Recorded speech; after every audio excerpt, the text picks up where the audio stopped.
Right, I think we can get started now. So a very warm welcome to all of you. My name is Patrick Kellner from the German Institute of Global Area Studies in Hamburg.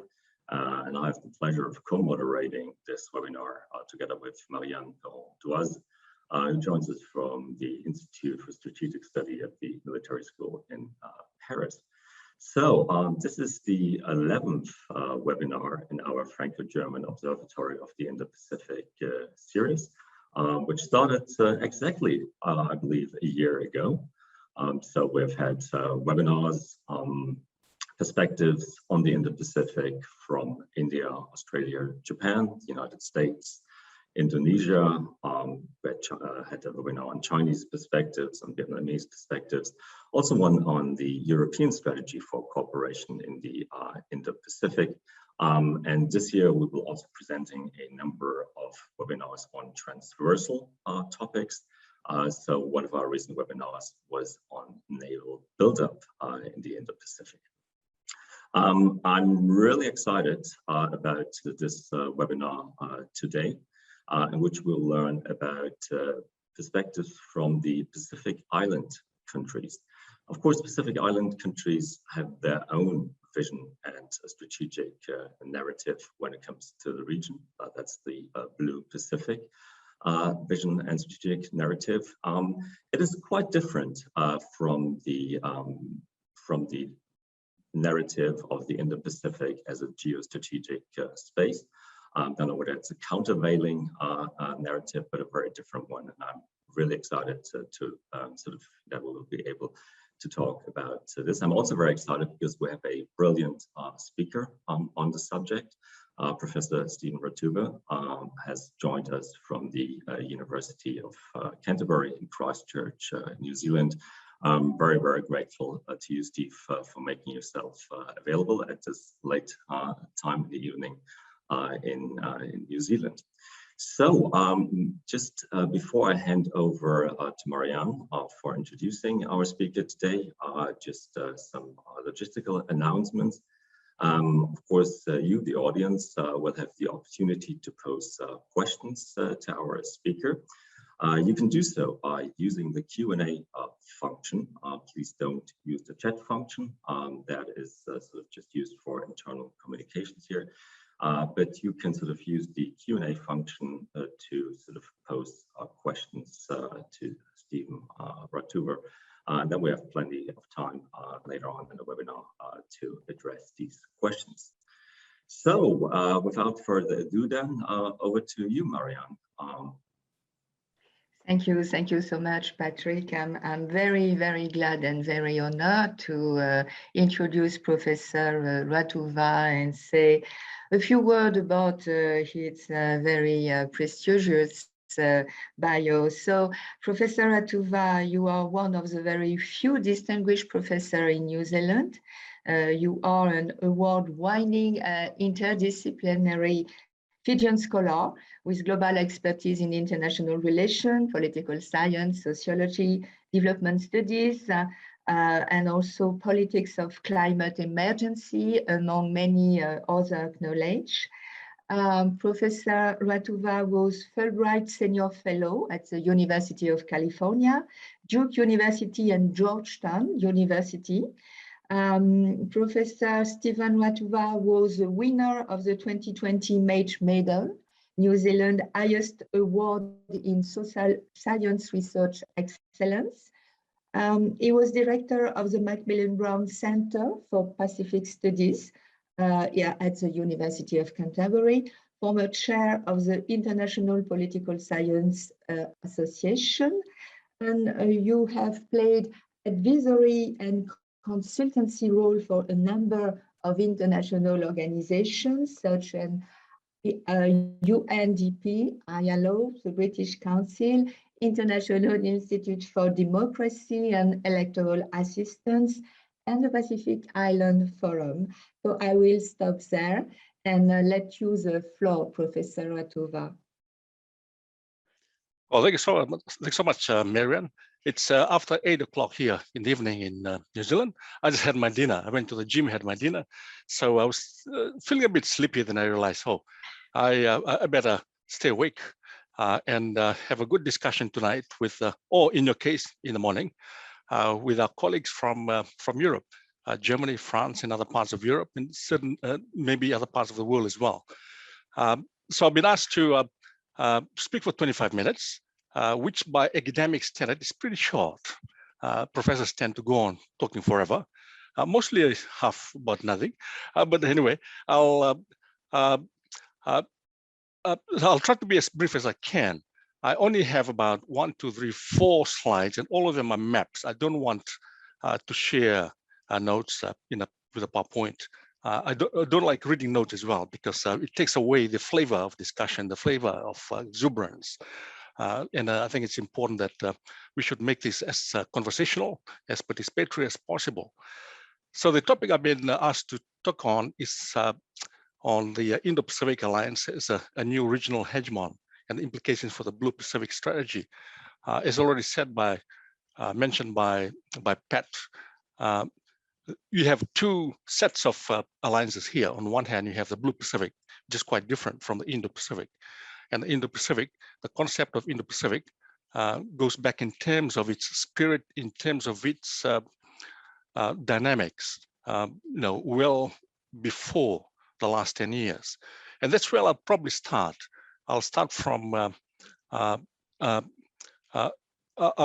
the discussion will be divided basically into 1, 2, 3, 4 maps. I'll start off with the first map to do with the post-Cold War period and the Cold War period, and then what happened afterwards with the next series of slides. And then we come now to the Indo-Pacific, which is the, if you like, one of the most recent geostrategic alliances in the last few years. I'll try and share the screen, which I have here with me, just to make sure that I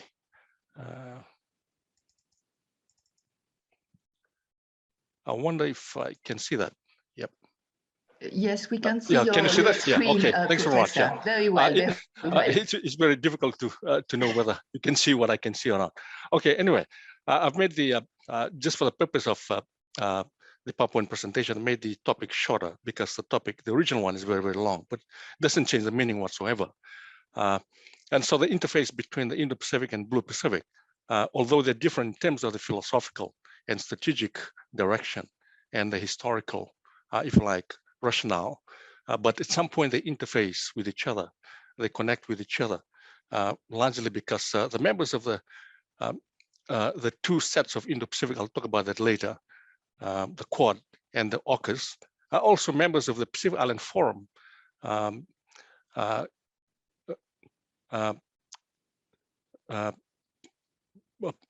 dialogue partners, as they call it, dialogue partners, where they have discussions with the forum. So it's quite a complex situation. What I try to do is try to just point out some of the major issues. Now, let's go back to the post-Cold War scenario, the precursor to the Indo-Pacific, because it gives us a good background to what has been unfolding in the last few years. The nuclear testing in the Pacific, of course, by the Americans in the Marshall Islands, and by the French in French Polynesia, and the British in Christmas Island and Maiden Island, and also in Australia. This was part of the Cold War militarization of a part of the world. And the Pacific was seen as a theater of war of sorts. The Americans call it the American Lake.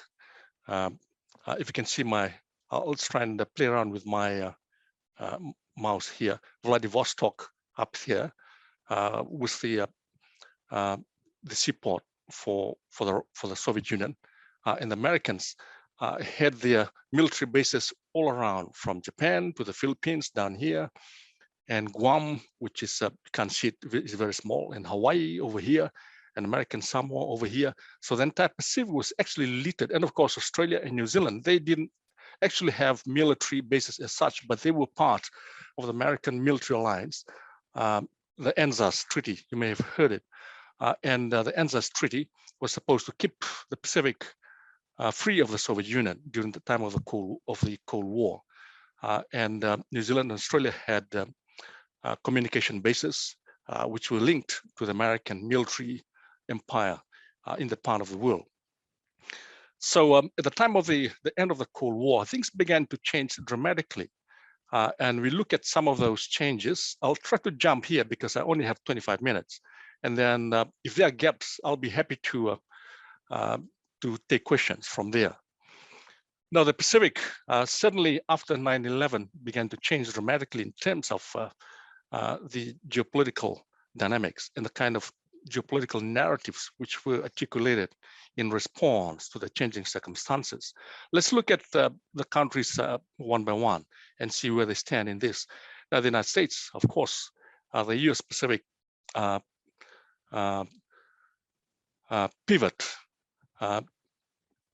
pivot to Asia and the Pacific. It was a way of so-called rebalancing the power dynamics in the Pacific, particularly as a result of the rise of China in the post-Cold War period.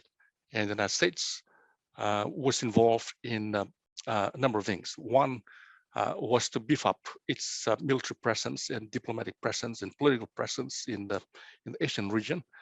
And also, it was a great opportunity for the military-industrial complex to sell its arms to all those countries, Japan, South Korea, and Taiwan, in response to what they made out to be the China threat.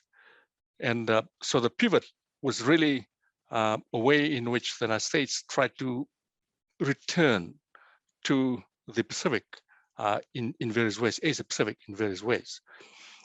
Because after the Cold War, Australia was seen by the United States as the deputy sheriff. But Australia did a terrible job. It didn't have the capacity to do it. The United States was not happy with it. So Bush himself visited Australia. John Key was still the prime minister. So not John Key. John Howard was still the prime minister of Australia in those days. Now, after 9/11, things began to change dramatically in the Pacific, particularly the role of Australia. Australia had this narrative called Arc of Instability. Arc of Instability was actually invented by some academics at the Australian National University. I was working there at that particular time. We used to have big arguments about the term itself. So the argument is that because of the instability all around the Pacific, from East Timor over here, West Papua, and the coups in Fiji, and the pro-democracy movement in Tonga over here, Fiji is here, and New Caledonia, and so forth, and the Solomon Islands over here, they had a civil war there. Because of those, what they call instability, they call it the Arc of Instability, the terrorists were going to use those as breeding ground from where they're going to attack Australia. And of course, that never happened. The reality was that the so-called terrorists actually had bred themselves in Australia itself. Australia also had, in response to what they saw as the dangers of the Arc of Instability, came up with a cooperative intervention narrative, which was to do with directly intervening in the Pacific wherever needed. So in 2000 and 2001, as a result of the instability in Solomon Islands, Australia, together with the members of the Pacific Island Forum over here, well, basically, Pacific Island Forum consists of Australia, New Zealand, and all the other like 13 countries in the Pacific region. They're all over here. You can see their flags over here. They sent peacekeeping forces to Solomon Islands under what came to be known as RAMSI, Regional Mission Assistance Mission to the Solomon Islands. And so the idea was to curtail any instability, but in the long run, it was also one way of Australia expanding its hegemonic control and interest and influence in the Pacific. And then enter the Chinese. That's where the step-up policy by Australia came into existence. And the step-up policy was a way of, if you like, stepping up its engagement with the region as a way of ensuring that the Chinese influence can be kept at bay. China came in with lots of money, became one of the biggest funders in the Pacific. For some of the countries, China actually became the biggest funder for countries like Fiji, Samoa, and the Cook Islands, Solomon Islands, Papua New Guinea. In fact, almost every public building that you see around the Pacific, whether it's to do with government offices, sports stadiums, and so forth, were funded by China, and roads, of course. And the Chinese aid was different from, say, Australian and New Zealand aid, because Chinese aid is very visible. They focus on infrastructure. They focus on the visibility. Visibility matters in diplomacy. Visibility matters in terms of manufacturing consent of the people. They see, oh, wow, what a beautiful building, what a generous donor. Australian and New Zealand aid, Australian aid in particular, is very different. It's based on what they refer to as the boomerang aid. They only send consultants to come and teach you how to teach or how to run the economy and so forth. And most of the money remains in Australia. More than about 80 to 90% of all Australian aid and New Zealand aid actually remains in the country. It doesn't reach the Pacific. So it's a way of basically employing their own personnel. Now, so yeah, the step up was really an anti-Chinese narrative as a way of stepping up against the Chinese. Now let's look at New Zealand. New Zealand came up with the term reset. Reset, like you reset a computer. It's dead and you reset it. And the idea is that, again, it's an anti-Chinese narrative where you reset your engagement with the Pacific to make sure that you minimize the influence of the Chinese within the region. But then just recently, last year, there was a change in stance by New Zealand away from the blatantly anti-Chinese agenda to a much more people-based orientation. The new minister, Nanaya Mahuta, came up with the idea of resilience.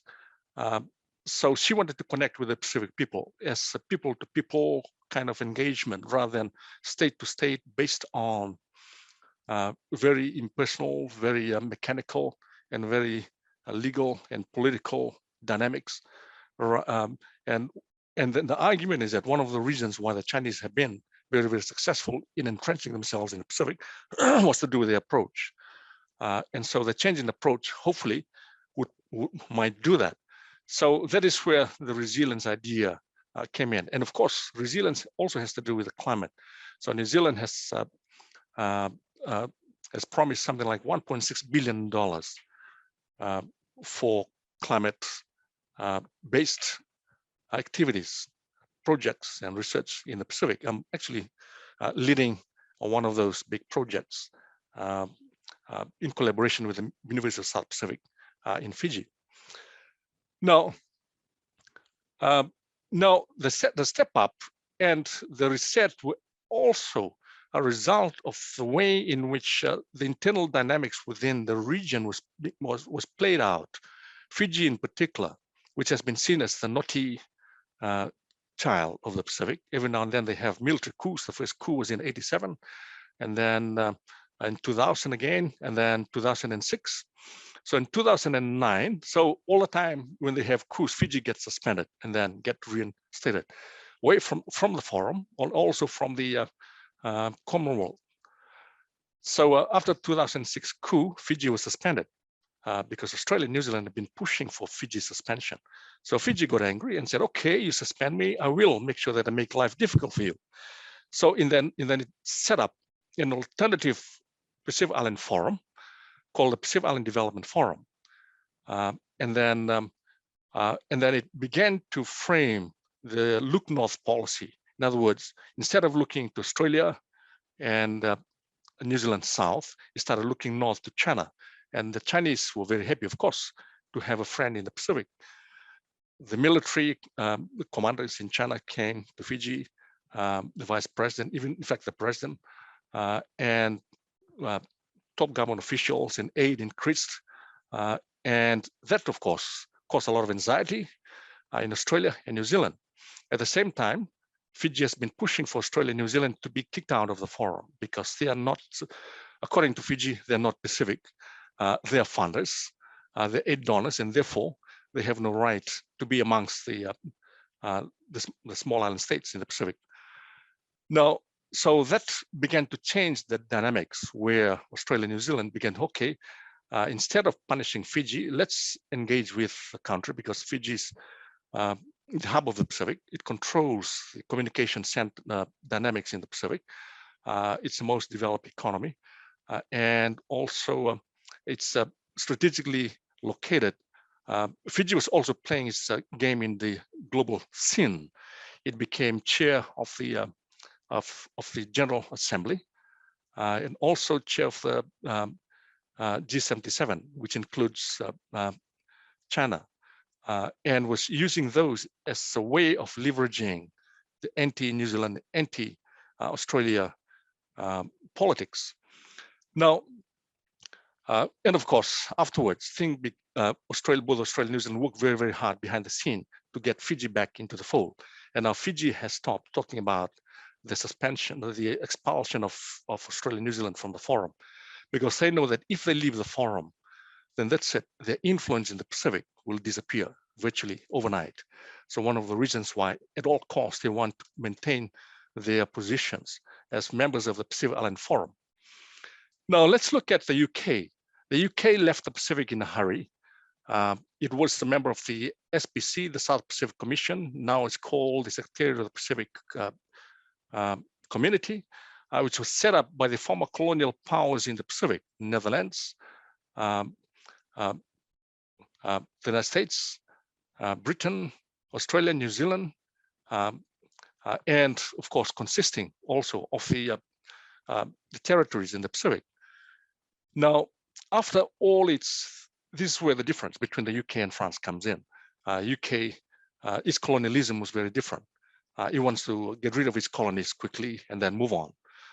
Because the colonies and the colonized were not exactly British, but rather they were people that you have colonized, and then therefore you have to let go of them, which is different from the French. The French, if you colonize them, they become French, and they're there forever, and morally very questionable in that sense. Now, so they came up with the term uplift. Uplift means, so everybody's coming up with fancy terms: step up, reset, and uplift. In other words, they want to uplift their presence in the Pacific.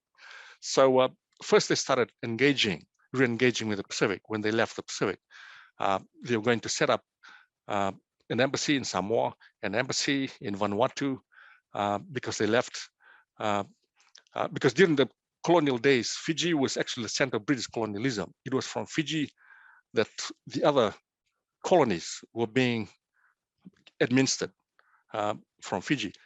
Now, so, and AUKUS, of course, is an extension of that uplift in some way. I'll talk about AUKUS later, which is a very significant component of the Indo-Pacific concept. Now, Russia, of course, the elephant in the room nowadays, it's exactly, although it's seen as the bad fella in Europe, not so much in this part of the world, because after the Cold War, after Vladivostok almost closed down as a center for nuclear submarines and all those things, the place was just littered with rusty, submarines and warships and all those things. After the Cold War, its interest in this part of the world, in the East, was not as much as the interest in Europe. So turn to the East was very kind of minimal in that sense. Now, China, of course, the Belt and Road, that exactly is why the step up. That's exactly why the reset. That's exactly why the uplift came into existence in response to the Belt and Road concept. Now, France is still the major colonial power in the Pacific. Although New Caledonia went through the process of referendum for independence, that fell short of the vote for independence because of the boycott of the last referendum at the time of the COVID. And of course, France took advantage of that as a way of maintaining its colonial rule. But hopefully there'll be another memorandum in the future. Now, I'll talk about France's interest in the Indo-Pacific because they were hoping that the Indo-Pacific, particularly the Quad, we'll talk about that later, will provide that security mechanism for France to maintain its territories, because France, through its overseas colonies, they call it territories, but the word territory actually tones down the fact that they're actually colonies. France becomes the biggest country in the world in terms of EZ, something like 11.7 million kilometers squared around the world. France itself, mainland France, is very little by way of EZ. But when you add the colonies, so some countries like France still benefit from their colonies. No, and of course, the Indo-Pacific, I'll talk about the Indo-Pacific very soon. So within, if you like, the Pacific, as the Pacific Island Forum, which is right here, let me talk to you about the Pacific Island Forum very, very briefly. It was set up in 1971 by the independent countries of the Pacific as a way of making sure that they redefine the world in terms of their own interests. Because the SPC, which was set up by the colonial powers, did not talk about political issues such as nuclear testing by the French, such as independence, and so forth. So they set up the Pacific Island Forum particularly for the purpose of making sure that the Pacific Island independent states become much more empowered in terms of how they deal with these issues. And so in recent years, New Caledonia it's also been part of the forum. Now, it's a long story, but yeah, the dialogue partners of the forum consist of the European Union and a number of states in Europe, including France and Germany as well, in Netherlands, in the United States and China. So interestingly, even within the Pacific Island Forum, you have dialogue partners who actually are in opposition to each other. China on one hand, and of course the members of the Indo-Pacific on the other. Now let's quickly go to the Indo-Pacific, the last part of the presentation. So on top of all these things, then you have the Indo-Pacific. First was the Quad, the US, Australia, Japan, and India. And of course, the Quad was fundamentally a shift away from the concept of Asia-Pacific, and now it's Indo-Pacific. In other words, you incorporate the Indian Ocean. And who's in the Indian Ocean? India, which is a growing power. And of course, and more recently, the AUKUS, Australia, the UK, and the US. Some people see it as an Anglophone colonial conspiracy to reposition themselves in this part of the world. Now, and of course, central to these two narratives, the Quad and AUKUS, are two members, Australia and the US. They're in both. And the Australia in particular has been particularly quite close to the US in recent years. Now let's have a look at this. Now this is what the Quad looks like. So you have the US over here, and Australia and India, and Japan over here. In fact, the Quad started off in Japan. And when you read the Quad's principles, now it reminds me of the co-prosperity sphere, which was written by Japan as a way of uniting the whole of Southeast Asia before it invaded them in the 1930s. Now the Quad, one of the things about the Quad is that those countries have actually very, very different expectations, different interests, but they're all together because the US is a big power bully, which brings everybody together under its umbrella. India, it's not very much interested in the Pacific. It's more interested in its economic development and expansion in economic influence in Asia, Central Asia, and in Southeast Asia. It sees itself as a global power, which is growing, and also sees itself as the US in particular sees India as a counter to China in some ways. Now, a lot of the Asian countries like Indonesia, for instance, which is one of the biggest countries in the world, population-wise, and also one of the biggest militaries in the world in terms of numbers of personnel.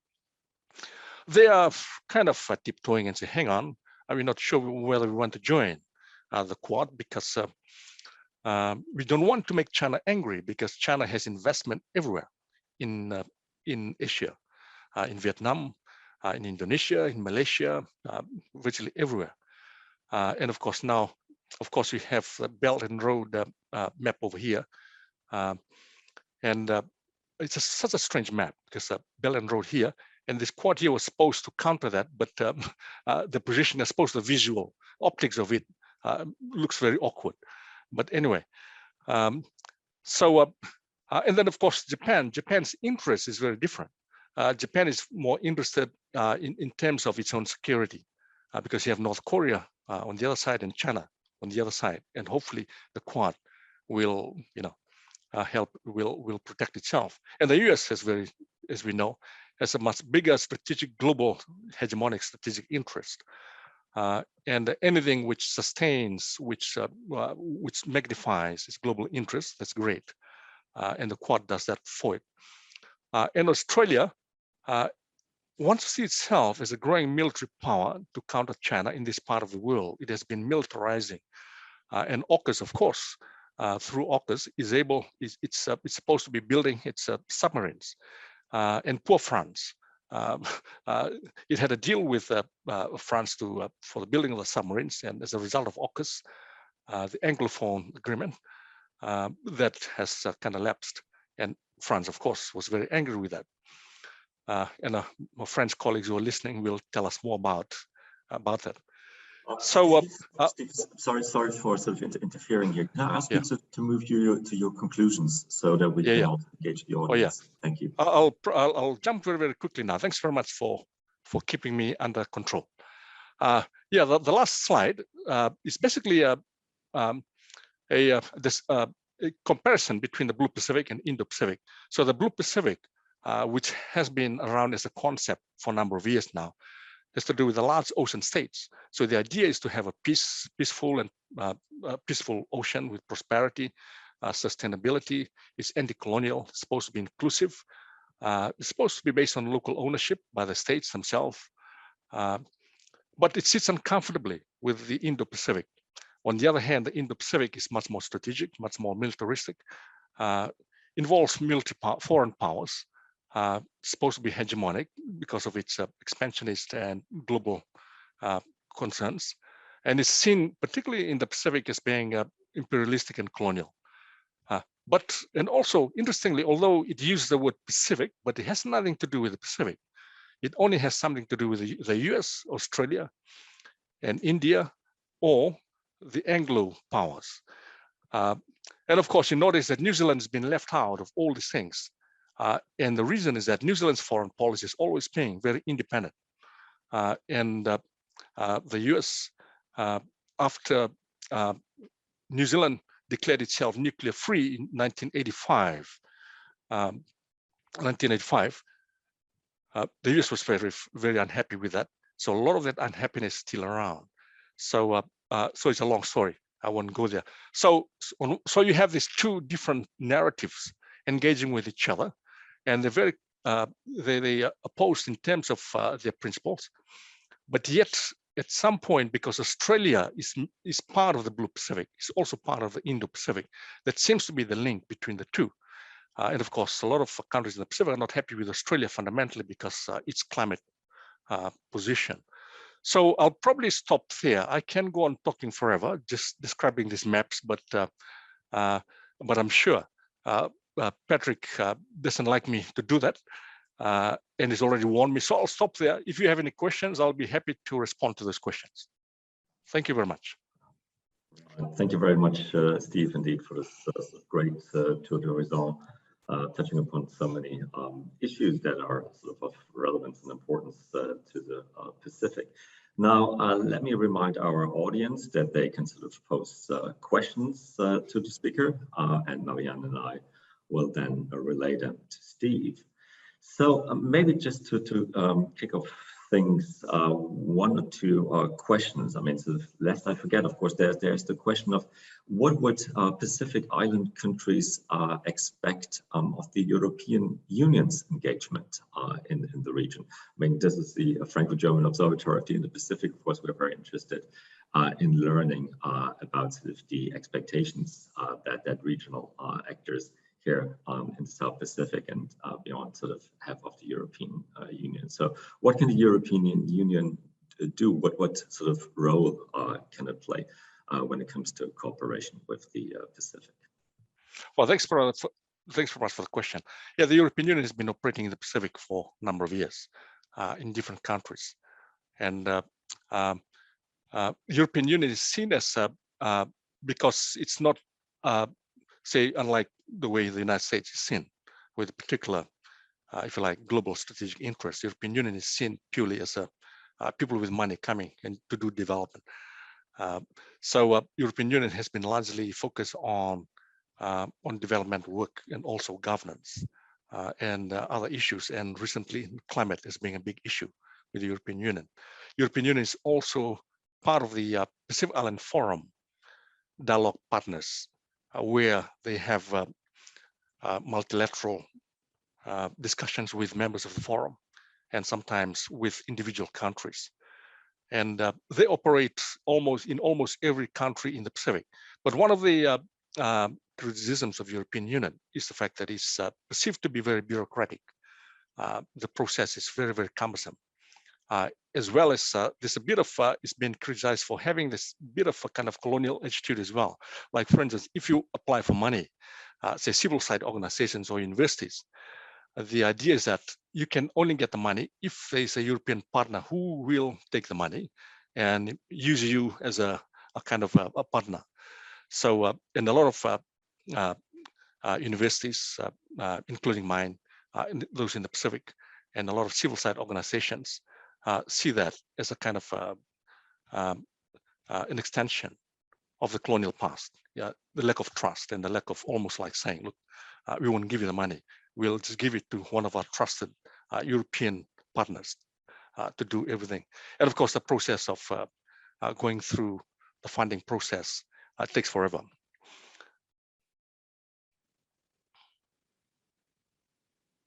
I would like to, yes, please, thank you, Patrick. I would like to raise a point.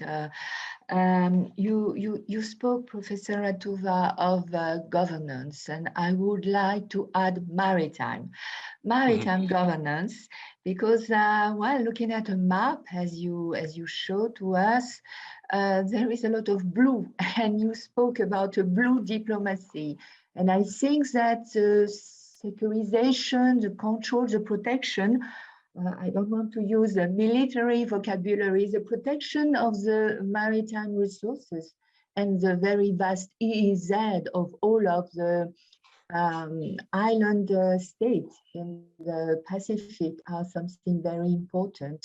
And maybe we are coming back there to a kind of international relation. You see separation between traditional security perception, which are more on the side of the great power rivalry, and non-traditional security perception and expectation linked to illegal fishing, the fight against illegal fishing, the protection, the fight against the impact of climate change, fight against any kind of traffic. And here, I suppose maybe the expectation of the micro-island countries find a way through regional organization, and maybe the forum is there for that, to be able to help them to control their vast EEZ and to protect, I suppose, their blue diplomacy. So is there a way to find some coordination between, well, the big neighbors, I mean, Australia, US, France, maybe donor as EU and Japan, to meet the expectation of the island countries and to find a way to cooperate, to protect and to increase the maritime governance? And could it be a way of, for all together to take part in a coordinate way to the blue diplomacy of the region and to find maybe a kind of new legitimacy. How do you see that, Professor? Yeah, thank you very much for the very good question. Can I just share the map which shows the ocean? I think you can. You can use the screen. Yeah. Okay. Yeah. Can you see that? Yes, absolutely. Yeah. What the map shows you are the EZ of the Pacific, and the EZ alone makes this. That's why the notion of blue Pacific redefines the identity of the Pacific. Instead of saying that the small island states, they're actually big ocean states. The small island states make them small and vulnerable and very deficit. So now it's referred to as large ocean states because after all, they are large ocean states, amongst the largest in the world in terms of size of the ocean. Now, the question is to do with the governance of this, of the boundaries. There has been a problem over the years. One of the reasons why New Zealand has been very active, both New Zealand and Australia have been very active. Australia, over the years, has aided petrol boats to a number of countries. In fact, almost all of them, to Fiji, to Tonga, to Samoa. Fiji, Tonga, Samoa, Solomon Islands, Kiribati, and so forth, Papua New Guinea, to be able to police the boundaries. Now, and there's been a lot of exercise as well, joint exercise in recent years between New Zealand and Fiji, for instance, and New Zealand, because there are only 4 countries in the Pacific which have, apart from Australia and New Zealand, which have standing armies and navies. So Fiji, Papua New Guinea, Tonga, and Vanuatu. So there have been exercises between them as well. And the issue of drug trafficking, of human security, part of the human security issues, there have been a number of declarations in the Pacific to try and address issues of transnational crime, the issues of illegal fishing, the illegal fishes from Asia over here, Taiwan and China and so forth. China in particular, because their fishing boats are highly subsidized by the states. The small fishing companies in the Pacific cannot compete with them. And a few years ago, a number of fishing companies had to close down in the Pacific because they could not compete with the Chinese, which were able to bring the price of the fish down significantly because they're highly subsidized by the state. And also, what you have seen, geopolitical tension between these countries as they dispute the borders. Say between France, which is New Caledonia here, Fiji and Vanuatu. France and Vanuatu have been making claims over Hunter's Island, Matthews Island, which is around here. If you can see my, France says belongs to New Caledonia, and thus France. Vanuatu says, no, it's mine. And France made a deal with Fiji. So France was going to recognize Fiji's claim to an island down here. It's actually a reef, Conway Reef, which means that if you claim one of those islands, like the Chinese are doing in the South China Sea, you can draw it 200 miles and then you become bigger and bigger. And also, so and Vanuatu was angry with both Fiji and France for doing the deal because they lost out on the EEZ. And also between Tonga and Fiji, they were disputing the reefs here, Minerva Reef. New Zealand was on the side of Fiji because New Zealand knows that if Tonga takes the reef and claims the reef and draws this 200-mile EZ, is going to lose, see that little gap over here? It's going to lose that. So, and now, of course, nodules is growing. The interest in seabed mining is increasing. So all around the Pacific, there are billions and billions of dollars worth of nodules, just rare metals and all those just lying there to be sucked up into the surface. So Cook Islands and Kiribati have been signing an agreement. I've been talking because there's a lot of that around here and everywhere as well. And of course, tuna. Now the Americans, in the beginning, from the 1980s, the Americans always believe that tuna, they can chase the tuna from California over here and into the Pacific, into your territory, into your like 5 miles away from the shore, and catch it, because tuna is highly migratory. So it belongs to no one. But, you know, Pacific countries say, no, no, no, no. Once it reaches our territory, that's ours. So yes, so the territory is here. Although it looks like a nice, peaceful blue Pacific, there's also tension. There's also this synergies taking place as a result of the different interests of the different states, economic and political, and you're bound to see that, you know, happening rolling over the years. Thank you, Steve. We have a question from Oliver Hasenkamp, and that's a question about relations between the European Union and the Pacific. And Oliver would like to sort of you to comment on the impact of Brexit on the relationship between the European Union and the Pacific. Background, of course, being that sort of many countries in the region are former British colonies, hardly any European embassies in the region. So what has been the impact of Brexit then on EU-Pacific relations? Yeah, one of the visible manifestations of Brexit is the British coming back. And often before, Britain used to be part of the European Union in terms of aid, in terms of kind of geopolitical presence here and there. And so now it's setting up its own embassies, like I said, in Vanuatu, in Samoa, and it's now part of AUKUS, and which means that it's going to reestablish itself in the Pacific much more, different from the European Union. Because if you're part of the European Union, I suppose the British see that as being okay. You are tied to the European rules and all those. There's a diplomat who represents you, but the British like in Fiji, they have a British embassy. They also have a European Union embassy in Fiji. They operate differently, but together. But now they operate separately. So in some ways, see, like countries like Fiji, which sells its sugar to the European Union. That has always been the practice over the years. So they were worried whether Britain was going to continue to buy its sugar. But sugar itself is a dying industry in Fiji at the moment. So, but suddenly there's a visible change in the way Britain has been behaving in the region in terms of re-exerting itself through AUKUS and its embassies, and its re-engagement with the Pacific Island Forum, because although it was a member of the Forum Dialogue Partners Group, but when together with the European Union in the early days before Brexit, it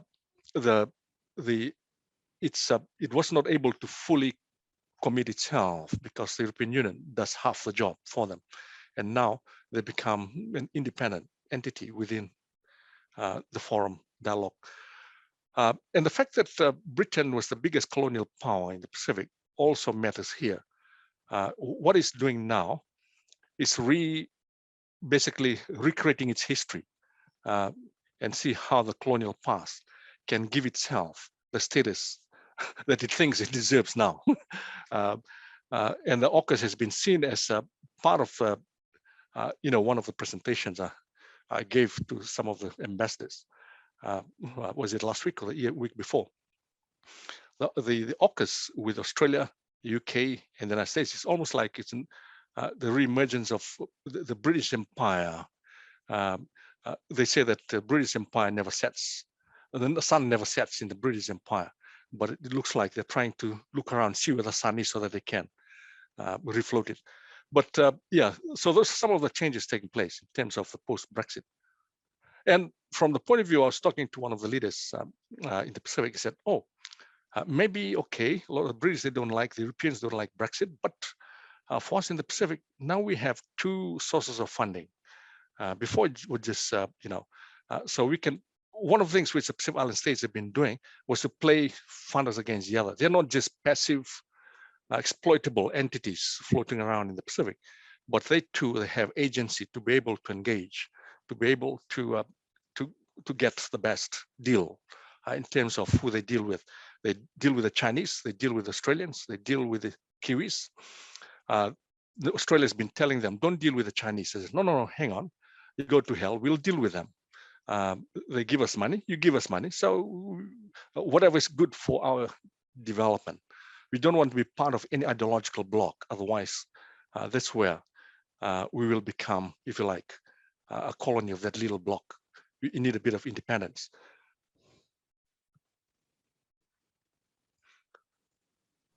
Professor Ratuva, we had a question from my very estimated colleague, Céline Pajon. Céline Pajon would like to know a little more, and all of us also, about the current situation in the Solomon Islands, because there is this military cooperation deal signed with China. And what could be, in your view, the significance of the agreement for the global island, for the whole region? And also, could you provide some comment regarding the current crisis between the Pacific Island Forum and Micronesia, because we heard that Micronesia wanted to leave the forum. So there is a lot going around, and we need your expertise. Well, thanks. That's another 1 hour. Can you stay up for another 1 hour lecture? No, I'll make it very short, just 2 minutes each. Let me start with the Micronesian case. So now they're going through a process at the moment of negotiation, making sure that it doesn't break up. Behind the scene, Australia and New Zealand have been involved, and Fiji has been involved as well, because the perception was that Australia, New Zealand, Fiji, their votes, they were supposed to vote for the Micronesian candidate as Secretary General, and they so-called betrayed the trust and so forth. But yeah, those of you not familiar with what happened there, is that the Pacific Island Forum, the Secretary General is appointed by the leaders. There was a kind of informal gentlemanly agreement some years back that should rotate between the states of Micronesia on top and Melanesia on the left, and then Polynesia on the right, on the east. But that didn't happen. The Micronesian candidate lost out in the vote, and they decided, okay, enough is enough. So they're going to break away. They haven't actually broken away. They have threatened to do so. So their demand is that after 3 years, the term of the current General Secretary finishes, I think it's about mid-year or something this year, then there should be a new one from Micronesia. So they have been doing a lot of diplomatic work, making sure that the forum doesn't break up, because you're talking about 5 states there. If 5 states break away, already the small island states members of the forum are already small. So the fear is that if they break away, then they can be actually easily used, say, by China, for instance. China is always used as the demon, there's always the xenophobic thing, the narrative going around. Mostly half of them is not true, actually. So that they may be used and picked on by China if they're not part of the solidarity of the Pacific Island Forum. So looks like it's going to be sorted out at some point, maybe sometime this year. Now, in the case of Solomon Islands, it's very, very complex, because so the Solomon Islands has been one of the 6 countries in the Pacific which recognize Taiwan, like Nauru and Tuvalu, Kiribati, Vanuatu. They recognize Taiwan. Both Taiwan and China have been giving aid. They've been competing for recognition, particularly in the UN vote. Taiwan in particular is worried that it needs to be recognized as a state. One of the definition of a state by the United Nations is that you have to be recognized by other states. If no state recognizes you as a state, then you cease to be a state. So it's been giving a lot of money to small island states in the Pacific, in the Caribbean, and others. But China has been doing the same thing. Thinks that Taiwan is just, as you all know, a province. So it counters with money as well. and politics. In the case of Fiji, the diplomats of the Chinese and Taiwanese diplomats about 2-3 years ago, they actually had a fist fight in a hotel. So so the Chinese pool in Solomon Islands was much stronger. So they managed to pull Solomon Islands into the Chinese camp. That also led to the big riots in the Solomon Islands early this year, where a lot of Chinese shops were burned. There's a place in Honiara, the capital, called Chinatown. Mostly Chinese shops were burned. Some Australian soldiers came in, and Fijian soldiers and Papua New Guinea soldiers, they came in to help restore the peace. But while all these peace initiatives were taking place, China and the Solomon Islands, meanwhile, were signing this agreement. The agreement was that if there's another instability in the Solomon Islands, China will come in with its military or police in order to save the Chinese property. So the excuse was saving the Chinese property.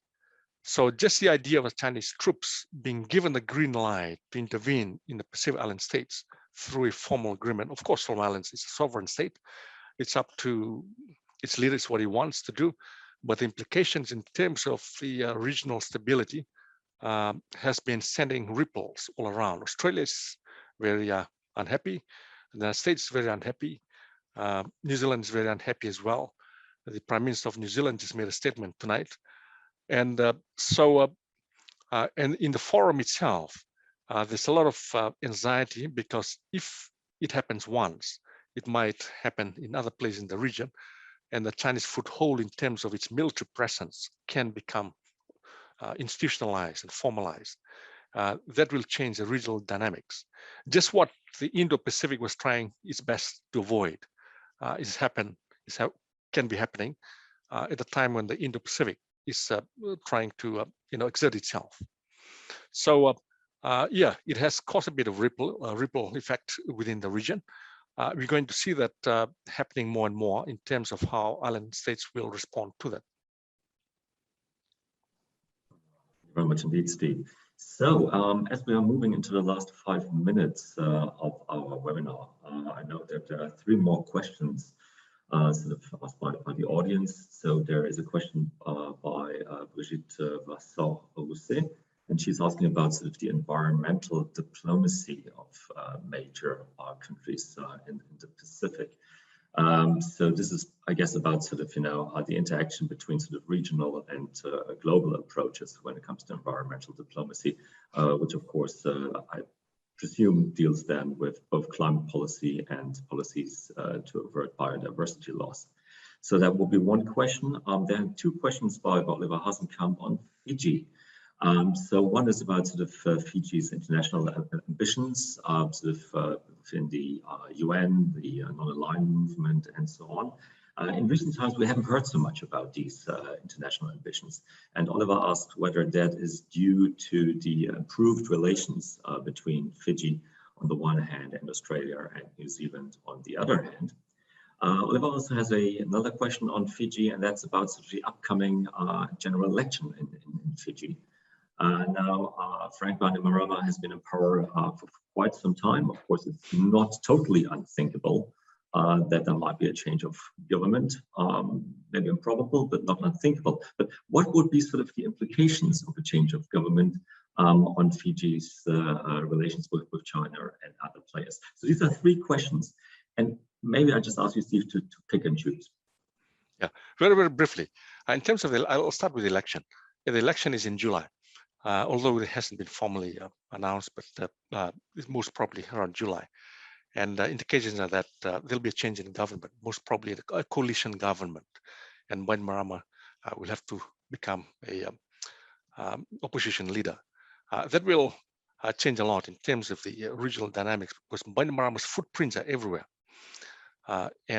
So that a lot of that will change. And of course, a lot of leaders in the region, including Australia, New Zealand, and some of the small island states, like in Samoa and Tuvalu and so forth, would be happy to see him go, because he's seen as a bully. He's kind of, everybody's scared of him. Even at some point, Australia, New Zealand, they were scared of him he'll growl at them and step on their toes and everything. So so they're waiting for the time when he'll just disappear. So but they don't have to wait very long. Yeah, and the second question to do with Fiji's UN dealings. Fiji was playing, like any other country, playing the game at the global level. It's a way of using it as a leverage against Australia and New Zealand. Because if you're small, what you do is that you deal with something big to make you look big when in fact you're not, so that you deal with somebody who's bigger than you. In geopolitics, that happens all the time. That's why you have such things as the Indo-Pacific alignment, so that groups can come together and make themselves look big and ferocious. But that's probably waning as well, because increasingly Australia, New Zealand, and Fiji have become very good friends. Australia and Fiji have signed this agreement called the Vuvale. Vuvale means family. So now the two are very close to each other in terms of military relations. Fiji it advertised for somebody, put out a bid for somebody to come and rebuild its military base for training of overseas peacekeepers called Black Rock in Nadi, west of Fiji. Both China and Australia bid for it. China thought it was going to get it because it's very close to Fiji, but Australia got it, and China was very, very angry. And then New Zealand and Fiji just signed a new agreement last week for closer military relationship. New Zealand in particular, because it's being left out of the Indo-Pacific, it wants to have deals with the small island countries to maintain a sense of relevance within the region, because Indo-Pacific Quad and AUKUS, they have nothing to do with the region. They have to do with bigger powers outside the region. So New Zealand is focusing more on the region. So the first question to do with environmental diplomacy, I suppose, is the last few seconds. Yes, that has been in full swing. Just around COP26, Australia has been criticized by the forum, by almost everybody around the world, as being a pariah state, like Brazil, China, India, and Saudi Arabia, in terms of, climate pariah state, as being their position on carbon emission. So one of the first things they did was to tell the Indo-Pacific countries, I have more than $100 million. I use that to sort out our carbon trading scheme in the Indo-Pacific. So they have actually been working very, very hard on that front. And China, just before COP26, got together, the Minister of Foreign Affairs of China got together the Ministers of Foreign Affairs in the Pacific and said, hang on, before you go to COP, listen to me. I will fund a Pacific China climate hub based here so that we can address the issue of climate in the Pacific.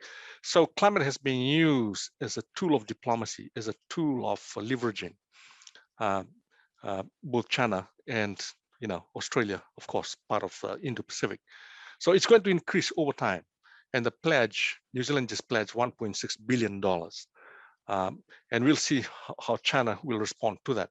We're going to see more and more of that climate diplomacy, in fact, unfolding in the future as things begin to, as the climate issue begins to broaden and deepen. I'll probably stop there because we're 5 minutes late. Yeah. Thank you, Steve. I know in Germany you're supposed to be on time. Oh, well, I mean, I guess sort of, with this topic, we could go on sort of for hours on end. So it's really sort of pretty complex and bringing in all the perspectives of Pacific Island countries. And of course, we could have easily have had a webinar just on sort of Fijian perspectives there. I hope that the webinar has done a bit, at least, sort of, to bring the Pacific Island countries, the concerns and perspectives of the region sort of more on the radar here in the European Union, and we are bound to continue with webinars like this to do just that, sort of, to put the Pacific Island countries' perspectives on the radar, because that's where they should be. I would like to thank Marianne Perron-Duas for sort of co-moderating today's webinar. And thank you very much, Steve, for making yourself available for conscientiously answering all these questions put forward to you. And I hope there will be sort of plenty more opportunities for interaction then in the future. Well, thank you so much for the invitation. So thank you so much for everything. I hope I have been useful in my contribution. Thank you so much. Very useful, and indeed. Thanks so much. Now we will have, of course, more webinars coming up in the course of the year. There will be webinars on sort of individual countries' perspectives, and so I'm very much looking forward to webinars on Taiwanese perspectives, New Zealand perspectives, and so on.